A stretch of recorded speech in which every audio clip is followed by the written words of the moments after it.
पहले countdown, 93 days to go, 93 दिन रह गए हैं फील्ड मार्शल आसिम मुनीर की रिटायरमेंट में, और उसके बाद पाकिस्तान में एक नया आर्मी चीफ आएगा और हम एक्सपेक्ट करते हैं कि वो आर्मी के इदारे को अपनी आईनी हदूद में लेकर जाएगा और पाकिस्तान में जो इस वक्त सियासी, समाजी, अदालती, आइनी, जमहूरी, सियासी हर तरह का खलफशार है, जिसमें कलीदी किरदार हमारे मौजूदा जनरल्स का है, वो एक दफ़ा रीसेट होगा।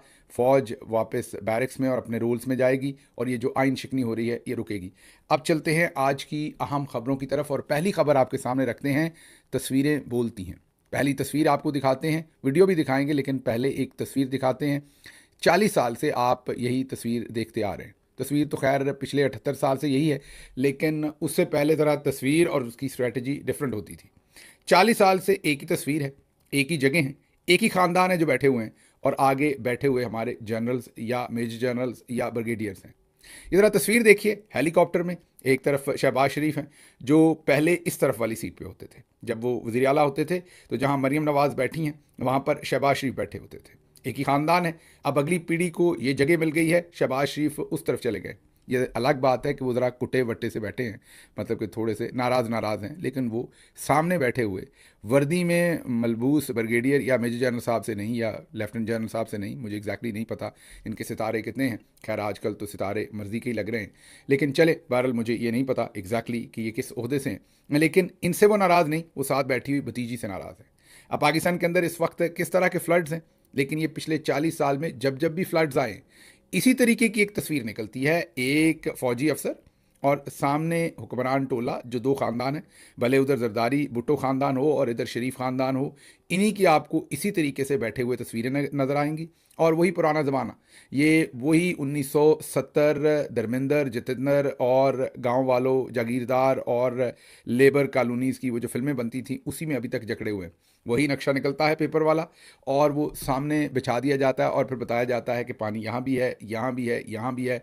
कैमरामैन बिल्कुल नुक्कर में लगा होता है, यकीन करें, बिल्कुल उसकी कमर जो है ना बेचारे की नुक्कर में सुकड़ी हुई होती है। वो किसी नुक्कर में लेके ऊपर से एक वाइड एंगल के साथ तस्वीर लेता है, जिसमें बाजी भी नज़र आती हैं और जिसमें फ़ौजी अफसर भी नज़र आते हैं और जिसमें परे बैठे हुए जो कुट्टे वट्टे से चचा जी हैं वो भी नज़र आते हैं। सामने पड़ा हुआ वो कागज़ का नक्शा भी नज़र आता है। ये हमारी किस्मत है पिछले 40 साल से।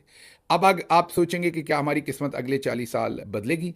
इनकी ये जो तीनों बैठे हुए हैं, इनकी तो पूरी की पूरी स्ट्रेटजी यही है कि नहीं बदले। हाँ, इनकी एक स्ट्रेटजी है, थोड़ा सा तस्वीर में ये रंग बदलते हैं। मसलन जैसे पहले शहबाज शरीफ से थे और शहबाज शरीफ साहब थे और उनके बोरिंग वो सफारी सूट होते थे, वो बदल गए। अभी भी उन्होंने उसी तरह का पहना हुआ है। अभी मेरी बहुत ही मोहतरम बाजी साहबा आ गई हैं, आपने देखा है उन्होंने नीले रंग का सूट मलबूस किया हुआ है। मेरी मोहतरमा बाजी साहबा ने मस्कारा कस के लगाया हुआ है, मेकअप पूरा है, दुपट्टा अपनी सही जगह पर है, उनकी ज्वेलरी, उनके जूते इम्पोर्टेड, उनकी घड़ियाँ, सब कुछ अपनी परफेक्ट जगह पर है। नीचे लोग मर रहे हैं, नीचे बिल्कुल तबाही हुई है, लेकिन बाजी आज भी, जो उनकी मेड समन साहबा हैं जो उनका मेकअप करती हैं, उन्होंने तकरीबन वही पूरे 3.5 घंटे आज उनको दोबारा चकाचौंध करने में लगाए हैं। बाजी को बिल्कुल कोई जल्दी नहीं थी, बाजी के ऊपर कोई एमरजेंसी नहीं थी। अपने फेवरेट परफ्यूम्स भी उन्होंने पहने हैं, अपने उन्होंने कपड़े भी पहने हैं, ज्वेलरी भी पहनी है और जैसे मैंने कहा है कि खिंच के कस के मस्कारा भी उन्होंने लगाया है और पूरी आबोताब के साथ वो फ़ौजी साहब के सामने बैठी हैं। फ़ौजी साहब ने भी अपनी राडो या जो भी घड़ी है, मुझे नहीं पता कौन सी लगाई है, वो भारी भरकम घड़ी भी उन्होंने लगाई हुई है और वो भी अच्छा, ये नक्शा दिखाने वाले भी ख़ास किस्म के फ़ौजी अफसर होते हैं। ये भी ऐसे ही होते हैं जैसे किसी कान में से निकाल के लाएं, मतलब कि बहुत मेहनती किस्म के जनरल साहब ये लगते हैं, ये ब्रिगेडियर साहब लगते हैं।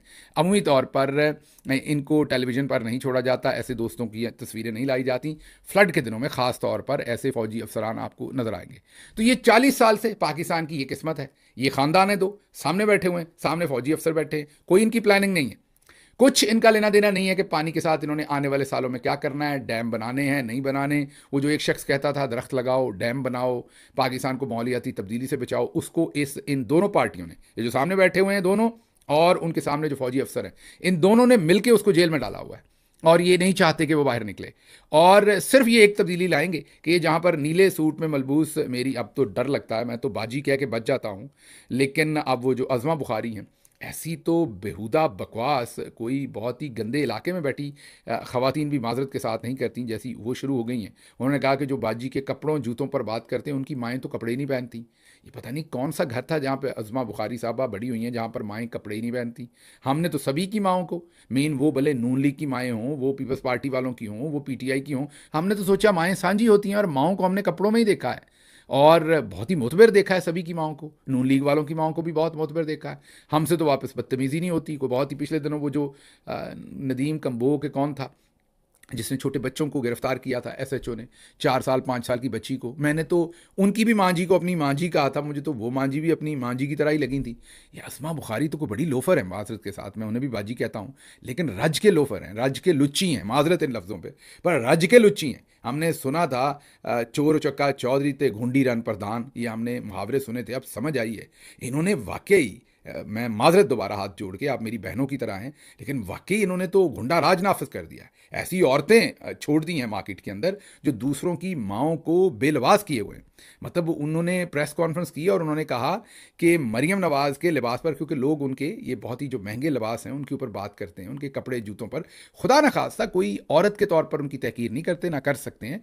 मैं तो लफ्ज़ में बाजी कहता हूँ, इसीलिए बहुत मोहतात होने के लिए कि कहीं कोई इसका गलत तासर ना ले ले। लेकिन जाहिर है वो हुक्मरान बनी बैठी हैं भले फॉर्म 47 पर, तो लोग बात तो करेंगे कि कितने महंगे जूते कपड़े पहने। वो कहते हैं, ये वो लोग कहते हैं जिनकी माएँ कपड़े नहीं पहनती।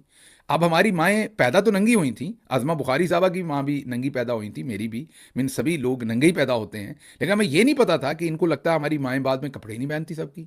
तो बहुत ही माजरत के साथ बहुत ही लुच्ची हैं बाजी आप, बहुत ही आप बिल्कुल, मैं ये समझता हूँ कि लोग डरते हैं आपको मुंह लगाने से, आपके आसपास से गुजरने से भी, क्योंकि आपके मुंह से गंद निकलता है, ऐसे लगता है गटर उबलाया है। बहुत ही माजरत, और ये मेरे अल्फाज सख्त हैं, लेकिन उन्होंने बात ऐसी की, आपको यकीन नहीं आ रहा होगा, सुन लें। बहुत गलत बात होगी। और ये मरियम नवाज के कपड़ों पे उस पर बात करने से पहले वो लोग गिरबान के अंदर झांक के देखें जिनकी अम्मियां कपड़े पहनना मुनासिब ही नहीं समझती। अब इससे ज्यादा मैं कुछ नहीं कहना चाहती। सुन लिया आपने। तो बहरहाल एक तरफ हमारी किस्मत में ये नई मंजर कशी हुई है, मतलब ये तो तस्वीर तो मैंने आपको दिखा दी, वो तो चल रही थी, लेकिन ये इस तरह के कैरेक्टर नए छोड़े गए हैं, पहले भी थे, लेकिन ये नेक्स्ट लेवल है जो किसी की कोई इज्जत कोई आबरू नहीं छोड़ते। और अच्छा, ऐसी औरतों को आप कुछ भी कहें, एक वो हमारी बहन आसमा शिराजी हैं, वो भी यही करती हैं, उनको आप अटैक करें मोहतरमा कह के, अटैक का मतलब है कि मोहतरमा कह के उनकी जर्नलिज्म के ऊपर तनकीद करें बहुत ही एहतराम के साथ, तो वो वापस कुत्ता कहती हैं, वो मर्दों को कुत्ता कहती हैं, और क्या कहती हैं, मुहावरा सुनाती हैं, क्योंकि उर्दू उनकी बहुत अच्छी है।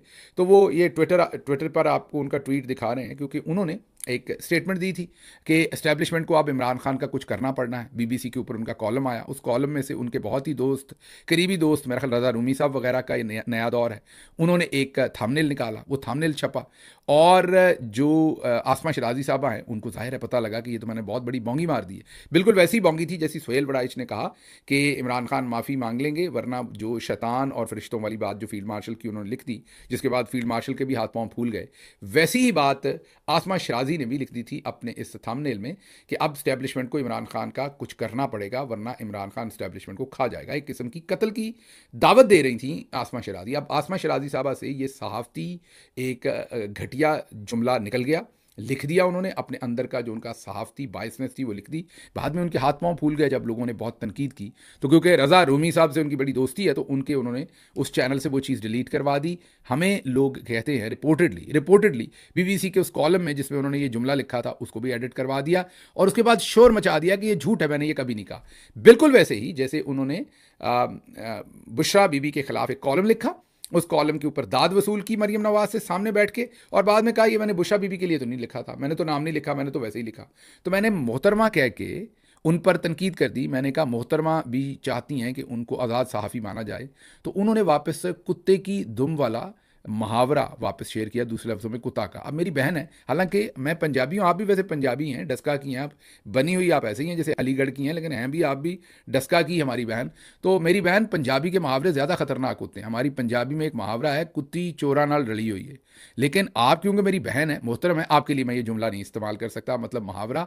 आप कुत्ते की धुम वाला मुहावरा इस्तेमाल करें, फिर भी आप पर जब दोबारा तनकीद होनी है तो फ़ौरन आपने औरत कार्ड निकाल लेना। और फिर हमारी जमात के अंदर भी ना कुछ फैफे क्लास है, लिबरल्स, वो फ़ौरन इनके साथ मिल जाते हैं और कहते हैं हाँ जी, ये ज़रूर शहबाज गिल ने, ये फ़लाँ ने ज़रूर इनको हरास किया होगा। तो ये इनकी, ये जो अज़मा बुखारी साहबा जैसी ख़वातीन हमारी बहनें, और ये जो आसमा शिराजी साहबा जैसी, इन्होंने काम पूरा डालना है। माल पानी भी पूरा खाना है, सहाफ़त हो या सियासत हो, उसमें लंबी लंबी दिहाड़ियाँ लगानी है, सब कुछ करना है। लेकिन अगर आप इनकी पेशा वराना जो ज़िंदगी है उस पर मोहतात रहते हुए मोहतरमा, बहन, आप, जनाब कहकर तनकीद करेंगे तो वापस कुत्ता या वापस फ़ौरन औरत कार्ड निकल आता है। तो मुहावरेबाजी बहुत बहुत ख़तरनाक है। आप पे फिट भी बड़े बैठेंगे, लेकिन हम आपका एहतराम करते हैं। लेकिन आप ही के साथ वाली जो दूसरी हैं उन्होंने तो माओं को बेलबास कर दिया, लेकिन आप खामोश रहेंगी इस बात पर। आप बिल्कुल नहीं बोलेंगी, मुझे पता है, क्योंकि आप नवाज शरीफ की मुंह बोली बेटी हैं आसमा शराजी साहबा। ये सभी को पता है, ये कोई ऐसी अनोखी बात नहीं है। आगे चलते हैं। खैर, ये 40 साल की तस्वीर, आपको मैंने कहा था कि इसमें कुछ नहीं बदलेगा, लेकिन कुछ बदलेगा आने वाले दिनों में, कुछ बदलेगा। अगर तो इमरान खान कामयाब हुए तो ये पूरी तस्वीर बदलेगी। इंशाल्लाह आपको फ्लड से पहले काम होते हुए नजर आएंगे। लेकिन अगर इमरान खान को जेल में ही रखा गया और अवाम और इमरान खान और खुदा न खास्ता हम सब हार गए, तो फिर भी तब्दीली आएगी तस्वीर में। फिर चचा की जगह पर इनका प्रोग्राम है बाजी को बिठाना, इन अफसर साहब की जगह पर कोई नए अफसर साहब बैठे होंगे, उधर चचा की जगह पर बाजी बैठी होंगी और बाजी की जगह पर बाजी का बेटा बैठा होगा। ये इनका अगला प्रोग्राम है। ये ख़ानदान और ये फ़ौजी अफसरान पाकिस्तान को बिल्कुल ऐसे ही देखते हैं, और यही वजह है हमारे यहाँ ये जो सैलाब के अंदर लोग बेयारो मददगार हैं, क्योंकि उन्हें नीचे कोई बचाने वाला नहीं है, उनसे कोई पूछने वाला नहीं। अगली तस्वीर देख लें, आपको लगता है कि सिविलियन अदारों का ये हाल है। ये वाघा बॉर्डर है, इधर उधर वो टांगें उठाते हैं और पैर उठाकर पूरा वो एक्रोबैट किए जाते हैं, सर से भी ऊपर लेके जाए जाते हैं। ये एक नया ही वहाँ पर तमाशा है जो लोग देखने आते हैं, उधर भी और इधर भी। इधर हमारे वाले भी टांगें उठा उठा कर ज़मीन पर पटकते हैं। इसी डॉक्टर से मशवरा करना चाहिए दोनों साइड की फ़ौज को कि इतनी ज़ोर ज़ोर से आप पाँव ज़मीन पर मारेंगे खाम में, घंटा घंटा अपने लोगों से आप परेड करवाएंगे, तो वो ज़ाहिर है उससे उसके जिस्मानी असरात होंगे। लेकिन बहरहाल वहाँ पर दोनों तरफ लोग ये देख कर बहुत महजूज़ होते हैं। तो ये काम चल रहा है, चले अच्छी बात है अगर चल रहा है। लेकिन आप ये तस्वीर देखिए, ये मुँह बोलता हुआ सबूत है कि उधर सैलाब दोनों तरफ एक जैसा है। ये दोबारा वीडियो देख लीजिए, ये बॉर्डर है, फाजिली का जो बॉर्डर है, इंडिया पाकिस्तान, दोनों तरफ एक जैसा पानी है, कोई कसर नहीं है। लेकिन इस जगह पर ड्रेनेज का निज़ाम कहाँ पर बेहतर है, किधर ठेकेदार ने पैसे खाए हुए हैं, किधर नहीं खाए हुए, वो आपको वाज़े तौर पर दोनों तरफ पानी एक जैसा है, लेकिन दोनों तरफ की जो मामलात हैं वो आपके सामने नज़र आ रहे हैं। तो ये तस्वीरें बोल रही हैं, लेकिन तस्वीरें ही नहीं बोल रही, आगे वज़ीर भी बोल रहे हैं। जी हाँ, ये वज़ीर मनसूबाबंदी एहसन इकबाल, मुझे ये वैसे सबसे बड़े मुनाफिक, मैं आपको ईमानदारी से कहता हूँ, नून लीग में मुझे ये ख्वाजा आसिफ ये किसी से भी ज़्यादा मुनाफिक ये शख्स लगता है। और लगता है, कह दिया माजरत, ये लगते हैं। और ये अब से नहीं लगते, ये मुझे शुरू से लगते हैं। मतलब जो बंदे शुरू से अज़ल से झूठे होते हैं ना, उनमें एक एहसन इकबाल साहब हैं। अब ज़रा सुनिए इन्होंने किया क्या है। इन्होंने ये गए हैं, इन्होंने पहले तो अपने फ़ोन से वीडियोज़ बनाई हैं। इन्होंने जाकर जहाँ पर पानी ऐसा है, नारोवाल से हैं, वहाँ पर पानी आया हुआ है, कोई शक नहीं। तेज़ हैं थोड़े दूसरों से, दूसरे पटवारियों से ज़रा थोड़े पढ़े लिखे हैं।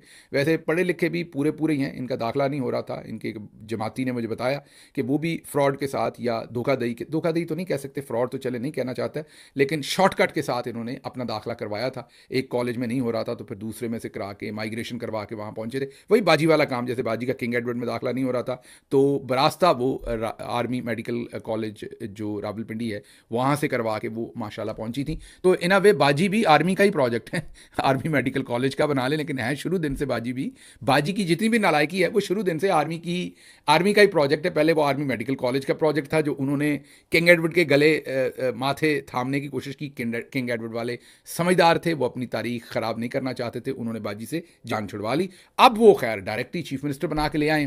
तो खैर एहसन इकबाल साहब ने वहाँ कहा कि इंडिया ने पानी को हथियार के तौर पर अचानक छोड़ा, अगर सिंध ताश मुआहदे के तहत तावन किया जाता तो नुकसान कम हो सकता था। मतलब पादियो सारा कुछ इंडिया से पादियो, जैसे पाकिस्तान में हर चीज़ इमरान खान पर डाल देते हैं, ऐसे ही जैसे मैंने आपको कहा कि आप कोई ना कोई और ढूंढते हैं, कभी इंडिया मिल जाता है, कभी अफगानिस्तान मिल जाता है, कभी अमेरिका मिल जाता है, कभी कोई और मिल जाता है। तो अभी पानी वाला मामला, जैसे 78 साल से इंडिया पे डाला, इंडिया ने अचानक पानी छोड़ दिया। भाई किधर ले जाएं पानी, वो या पानी ज़्यादा आ गया तो किधर ले जाएं, छोड़ेंगे ना। अच्छा, अब ज़रा गौर कीजिए, एक ही हुकूमत है, 7 इलाके हैं, दोनों के इलाके डूबे हुए हैं। एक वज़ीर दिफा है ख्वाजा आसिफ, एक वज़ीर मनसूबाबंदी एहसन इकबाल है। वो कहते हैं कि इंडिया ने पानी को हथियार के तौर पर अचानक छोड़ दिया। ख्वाजा आसिफ क्या कहते हैं, इंडिया ने 24 अगस्त को सफारती चैनल्स के जरिए पाकिस्तान को सैलाब की वार्निंग दी। ये रॉयटर्स कह रहा है, मैंने ख्वाजा आसिफ कह दिया, पहले रॉयटर्स बता रहा है कि इंडिया ने पाकिस्तान को सरहद के दोनों जानब सैलाब के खतरे से वक्त पर आगाह किया। ये रॉयटर्स कह रहा है। और ना भी करें तो क्या पूरी दुनिया का महकमा मौसमियात आपकी एक्सेस में नहीं है कंप्यूटर पे? क्या आपका महकमा मौसमियात नहीं बैठा? आपको नहीं नज़र आ रहा कि मकबूजा कश्मीर में कितनी बारिश हो रही है? आपके ये जो सारे तनख्वाहें लेते हैं मोटे मोटे पेटों वाले, इनको नहीं पता कि ऊपर इतनी बारिश हो रही है तो पानी इधर आएगा। लेकिन आगे चलते हैं। एहसन इकबाल साहब आगे कहते हैं कि पानी फ्लैश फ्लड की तरह आया, पुल सड़कें सब बहा के ले गया। इल्ज़ाम इंडिया के ऊपर डाल दो, जाहिर है जानबूझकर अचानक रेला छोड़ता है, पाकिस्तान में तबाही आ जाती है। ये क्लाइमेट चेंज है, कुदरती आफात है, इसका मुकाबला सिर्फ दोनों मुल्क मिलकर कर सकते हैं। अब रॉयटर्स ने कहा कि वक्त पर बताया, अब आगे सुन लें, रॉयटर्स को छोड़ दें, आगे सुन लें। वज़ीर दिफा ख्वाजा आसिफ कहते हैं हालिया सैलाब को भारतीय आबी जारियत नहीं कहा जा सकता। वज़ीर दिफा ख्वाजा आसिफ ने कहा कि हालिया सैलाब को भारतीय आबी जारियत करार नहीं दिया जा सकता। भारत ने प्रोटोकॉल के मुताबिक 2 बार पेश की इतला दी। आपका वज़ीर दिफा कहता है कि भारत ने प्रोटोकॉल के मुताबिक 2 बार पेश की इतला दी। वज़ीर मनसूबाबंदी जो है वो क्या कहता है, ख़ानदानी मनसूबाबंदी नहीं है ये, वो नेशनल मनसूबाबंदी है। वो क्या कहता है, कहते हैं, सॉरी आजकल पता नहीं क्या हो गया मेरी ज़ुबान को, वज़ीर मनसूबाबंदी एहसन इकबाल साहब कहते हैं कि अचानक पानी छोड़ा, पानी वाली दहशतगर्दी कर दी हम पर, पानी वाला काम ख़राब कर दिया। वज़ीर दिफा कहते हैं कि नहीं, 2 बार उन्होंने प्रोटोकॉल के मुताबिक बताया। इनका कहना था कि भारत ने डैम से पानी छोड़ने के बाद भी आगाह किया, हम भी डैम से पानी रिलीज़ करते हैं ताकि आबादी मुतासर ना हो। उन्होंने कहा जो भारत करता है, और कॉमन सेंस है, जब डैम भर जाएगा तो पानी छोड़ना पड़ेगा। वो भी यही कह रहे हैं कि डैम से पानी छोड़ते साथ ही उन्होंने हमें बताया, और जाहिर है पानी आने में 2-3 दिन लगते हैं, पानी ऐसे थोड़ी कि बिजली जा रही है, तो वो 72 घंटे, 48 घंटे, 95 घंटे पानी को मतलब अभी जो लाहौर में सैलाब है, इसने जब सिंध पहुंचना तो 5-6 दिन का सफ़र इसको लगना है। तो वज़ीर दिफा कह रहे हैं कि बताया, हमें 2 दफ़ा बताया। उन्होंने कहा कि 50 साल बाद ऐसी बारिश हुई है, दरियाओं और नालों पर तजावज़ात बढ़ गई हैं, सियालकोट के नाले के दोनों तरफ फैक्ट्रियाँ हैं, शहरी आबादी में तजावज़ात ख़त्म करने के लिए सर्वे शुरू कर रहे हैं, अब सर्वे शुरू कर रहे हैं। ये आगे चल के इस टॉपिक को क्लियर करता हूँ कि ये ऐसे बयान देते हैं फिर सैलाब के दिनों में कि अब ये सब कुछ कर रहे हैं, अब ये बंदे के पुत्र बन जाएंगे। तो ये ख्वाजा आसिफ ने एहसन इकबाल को झूठा करार दे दिया। आगे सुन लीजिए, ये दोनों जो हैं ये हमारे जनरल्स के प्रोजेक्ट हैं। ऊपर जो दोनों बैठे हुए थे हेलीकॉप्टर में, उनके तो खैर सामने ही जनरल साहब बैठे हुए थे, वो तो उनके प्रोजेक्ट हैं ही हैं। ये दोनों भी उन्हीं के प्रोजेक्ट हैं। अगला सुन लें, उनका बड़ा फेवरेट प्रोजेक्ट जो लॉन्च उन्होंने किया हुआ है, सिंध के ऊपर जो नाफिज किया हुआ है, वो हैं जी टेसोरी साहब माजरत कामरान टेसोरी साहब। पाकिस्तान बदला ज़रूर लेगा भारतीय आबी जारियत पर गवर्नर सिंध का रद्द-ए-अमल। उन्होंने कहा कि भारत की जानब से पानी छोड़ने को आबी जारियत करार देते हुए उन्होंने कहा कि पाकिस्तान इसका बदला ज़रूर लेगा। पहले इन्होंने कहा था कि कराची में 40 लाख मोटरसाइकिल हैं, अगर इंडिया ने आगे कुछ किया तो हम मोटरसाइकिल लेकर उधर चढ़ दौड़ेंगे। शुक्र है आगे से इंडिया वालों ने नहीं कह दिया कि हमारे फलाने शहर में 1 करोड़ मोटरसाइकिल हैं, हम आप पर चढ़ दौड़ेंगे। तो बहरहाल इस तरह के हमें गवर्नर दिए हुए हैं। तो ये भी कह रहे हैं कि जारियत हुई। अब आगे ज़रा अपने DG-ISPR का बयान सुन लें, ये सुनिए। तुम हमारा पानी बंद कर दोगे, हम तुम्हारा सांस बंद कर देंगे। ये पुराना बयान है जो मैंने सुनाया। उन्होंने कहा कि आप हमारा पानी बंद करेंगे, हम आपकी सांस बंद कर देंगे। उन्होंने पानी खोल दिया, डर गए ना, उन्होंने पानी खोल दिया। अब कह रहे हैं कि पानी की जारियत कर दी। भाई एक साइड पे हम रह लें कि पानी उनसे खुलवाना है या पानी उनसे बंद करवाना है, तो हम ये फैसला कर लें। अच्छा, ये इसी तरफ नहीं है, ये जो मामला है ना, ये जैसे अल्लाह माफ़ करे किसी को स्टेज 4 का कैंसर हो और पाकिस्तान में कई दफ़ा कहते हैं हल्दी वाला पानी पी लें आप ठीक हो जाएंगे। ये ऐसे मामले पाकिस्तान में नहीं है, ये ऐसे मामले इंडिया में भी हैं। ये सरदार जी भी कुछ कह रहे हैं, इनकी भी सुन लें।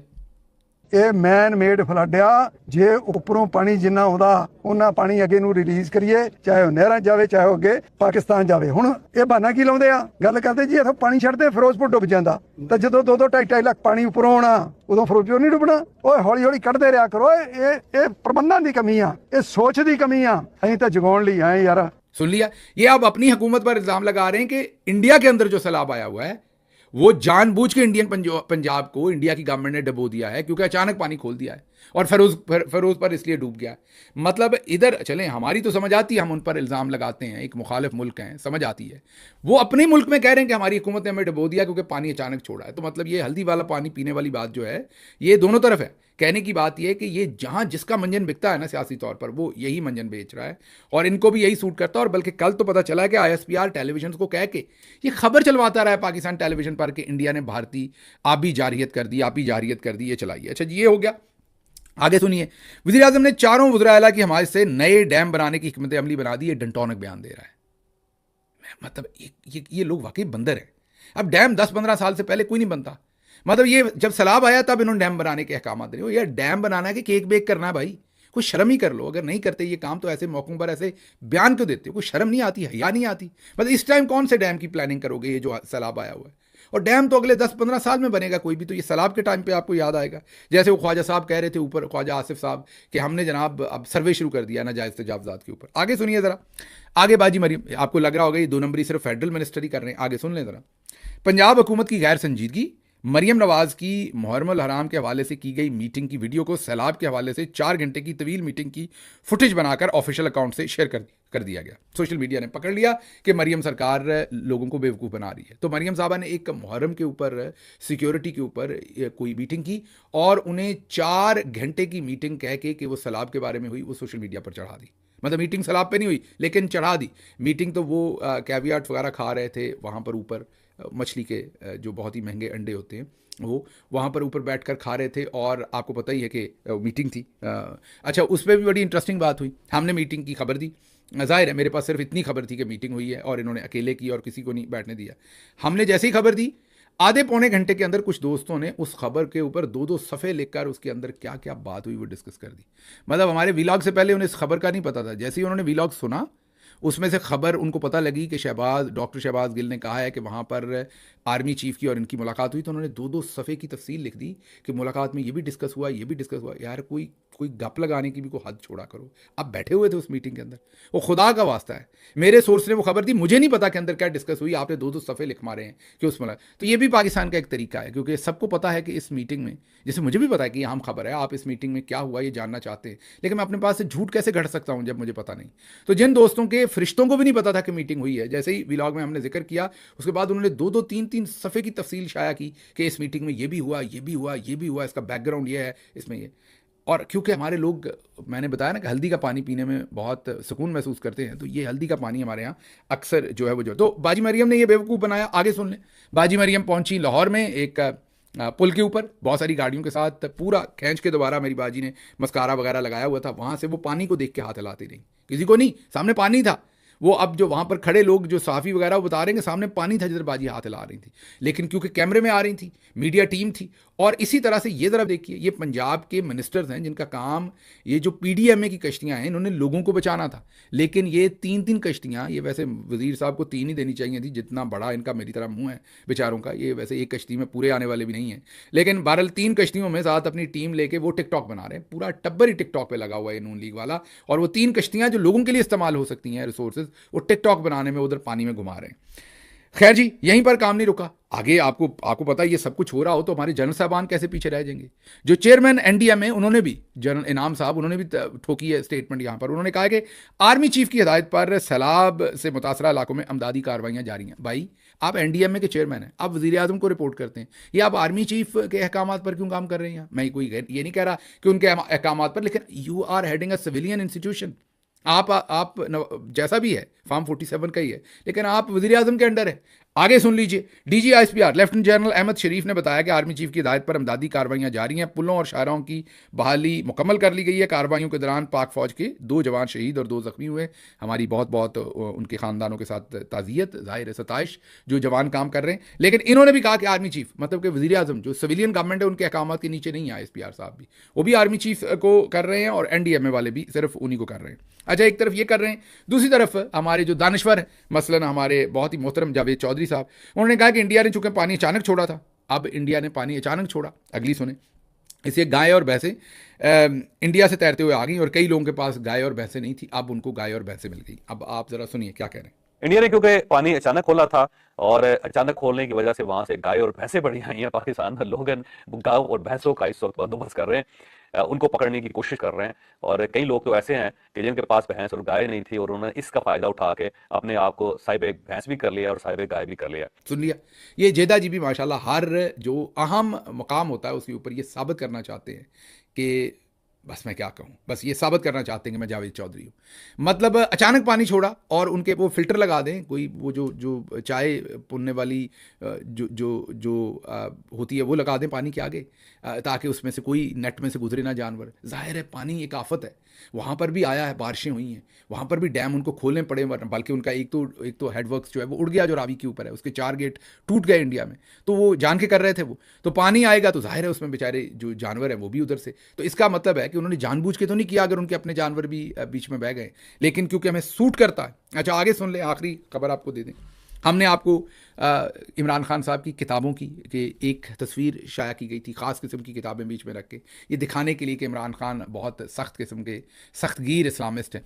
अब ज़रा कामरान शाहिद साहब, आपको पता है कि बहुत ही करीबी हैं हमारे जनरल साहबान के, और पाकिस्तान के सबसे वो खूबसूरत एंकर भी हैं और मेरे दोस्त भी हैं, लेकिन मैं बार बार कहता हूँ कि उन्होंने अपना जो अंदर उनके अंदर सुल्तान राई है उसको उन्होंने सुलाया हुआ है। नूरी नत बने हुए हैं आजकल, लेकिन कभी भी जगा देंगे वो सुल्तान राई को अंदर वाले को, लेकिन फ़िलहाल नहीं। वो फ़िलहाल कहते हैं कि ये सर्विस आपको मुयसर नहीं है, उन्होंने उनको सुलाया हुआ है।